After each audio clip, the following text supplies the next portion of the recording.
favorite E-mini ES chart, and what you're looking at is 1 year daily chart of E-mini. Um, it goes so let's zoom in, and what we see is this is our today's candle, uh, which you can say is an inverted hammer, wherein you have a shadow which is twice the size of the body and a small wick at the bottom.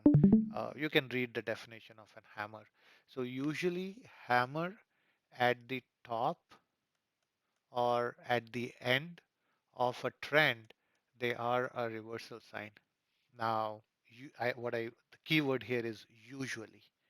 So we will just keep a note of this, and what what this is something I mentioned earlier also. So tomorrow, if we go below today's low, we will initiate a short trade on ES, and most likely we'll be looking for these levels to get tested again.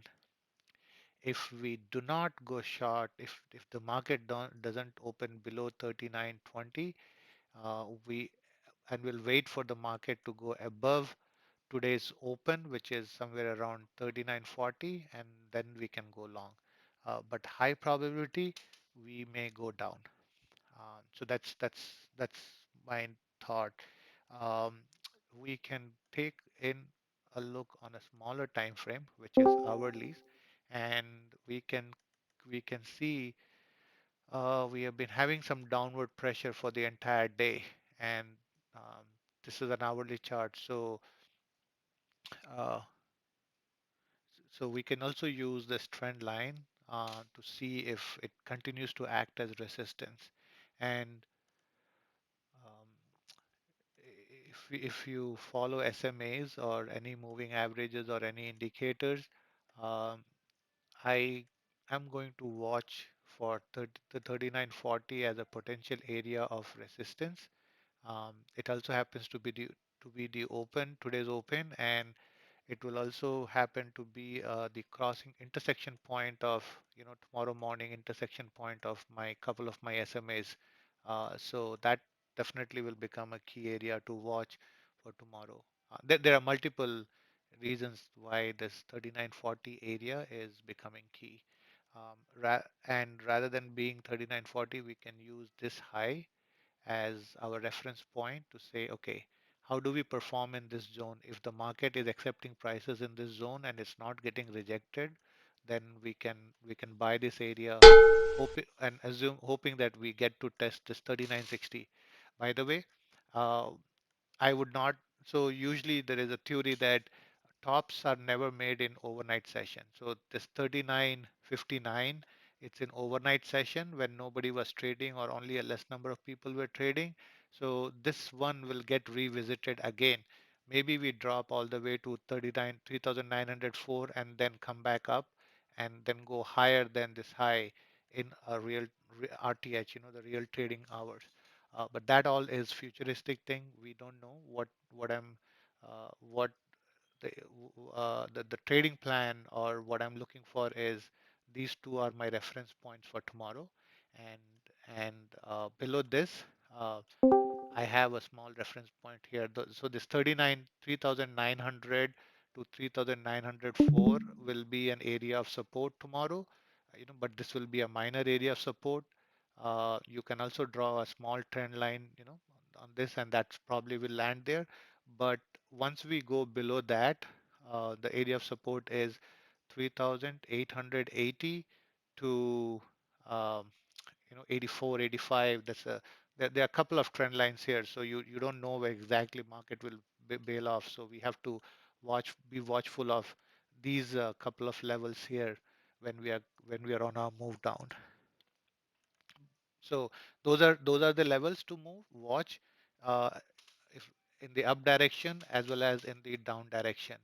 Now, because of all the runs that we have had, the probability of going down is higher than probability of going up. Also, one of the things that we want to keep an eye on is the distance of the currently traded price and the distance between the 20 and the currently trading price. Uh, sometimes when prices travel too far away, see, I wouldn't say this as a very far away. These are moderate moves, but there are times when the prices will move too far away from the 20 SMA, and that can trigger a sideways.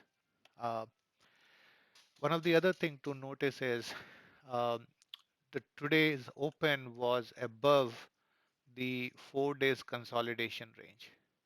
Okay, this is also important to keep in mind or keep a note of it is 1, 2, 3, 4, 5. So we spend 5 days in this range here. The low of the range is 38.75 and the high of the range is 38.20. So that's around 40-45 points. Technically, we should get a run all the way up 45 points from this level. 30 to 39.20 plus 45 is uh, 39.65. So overnight high pretty much touched that range. It was only shy of 6-7 points.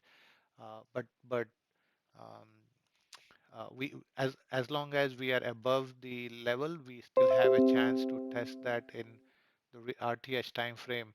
And as we have been seeing, in past, like uh, we were in a consolidation. We had a 1 day drop, and then we consolidated again. You know, so that has been the norm lately on markets. So it could be possible that you may see a day drop or again back into this range here. Again, like spend 3, 4, 5 days into this range before you see another move up um, or down for both ways. Uh, but another thing to keep in mind is if we trade below this price, then we will test the low of this price, and if we break that, you can draw. So at that point, 20 SMA or these levels will become important. Okay, too much on SPY. Let's just quickly also take a look at NQs and IWM to see how they fared today. Um, okay, so NQ is nothing just but a bearish. I mean, I won't say it's a bearish, but it's just indicating that yeah, there was some selling. This bar is more than half engulfed into a red bar, so it's just saying that there's more selling pressure at these levels, but it's not as bearish as our SPY where we have this hammer pattern. Um, Apart from that, uh, the levels to watch is again, this is the key level 13,600. On any test down, we want to see these levels to hold. Um, so that's one thing. We can take a look in the smaller time frame.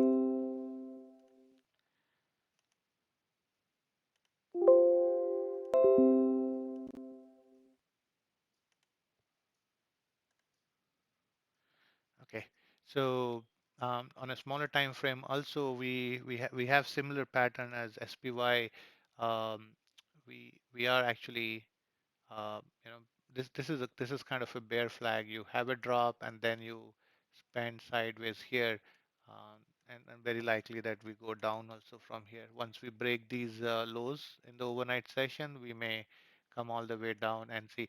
And the other thing to notice here is um, on technology sector, all these, so these are all SMAs. I use them. They are a good indication for me on the trend, and they all are together. So what has happened is the the move or the move in these indexes, they are reducing or shrinking day by day. So they are not cleaner anymore. You don't get this momentum run for a day or two or three and then go sideways. What's happening is you're having more of these sideways.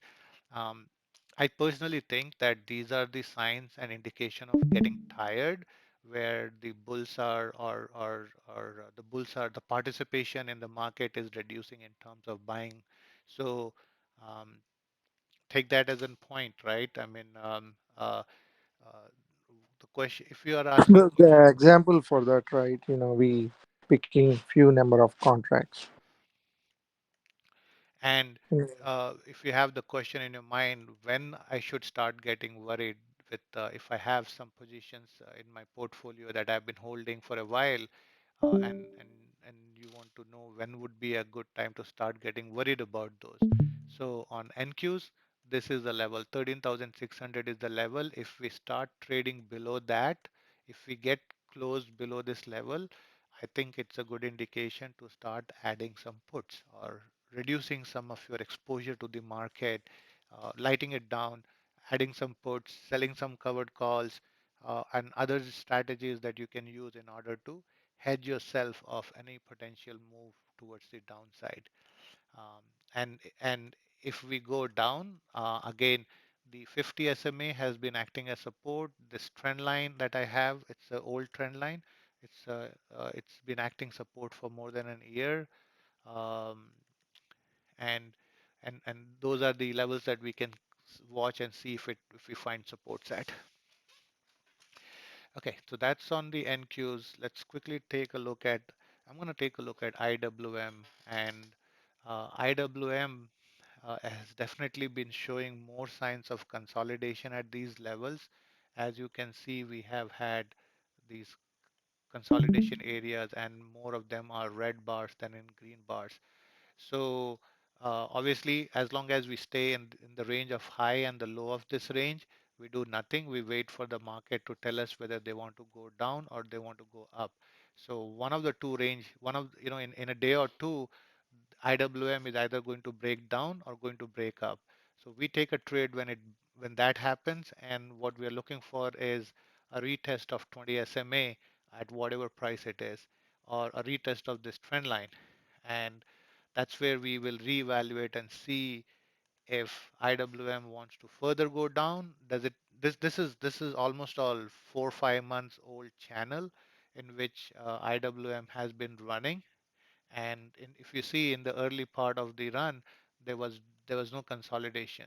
The first consolidation we got was almost all after 2 months, and then we had another run, and then we got one other consolidation. So after every 2 weeks, we are getting consolidation. So and and but the consolidation has been turning out bullish. Now we need to see is does the same happen now, or we break the trend and then form a new trend. And I think the IWM is a good indicator of the overall market and history. I do follow this in order to see. So what we are seeing on other indexes uh, aligns with IWM, stalling here and, and taking a breather. So so yeah, that's all about the market. If anybody has a question, I'll be happy to take them now.